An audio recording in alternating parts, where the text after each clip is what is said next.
কোনো তুলনা। মায়ের এক ঢার দুধের দাম কাটিয়া গায়ের চাম, পাপোশ বানাইলেও তবু ঋণ শোধ হবে না। ও মা, ও মা,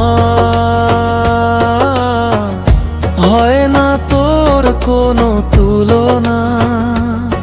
ও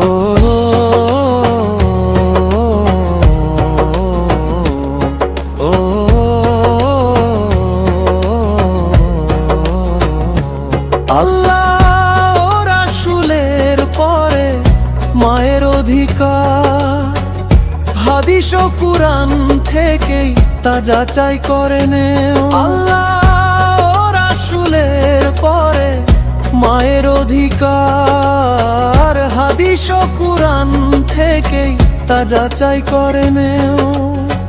মায়ের মনে কষ্ট দিলে জান্নাত হবে না এত সহজে। ও মা, হয় না তোর কোনো তুলনা। মায়ের এক ঢার দুধের দাম কাটিয়া গায়ের চাম, পাপোশ বানাইলেও তবু ঋণ শোধ হবে না।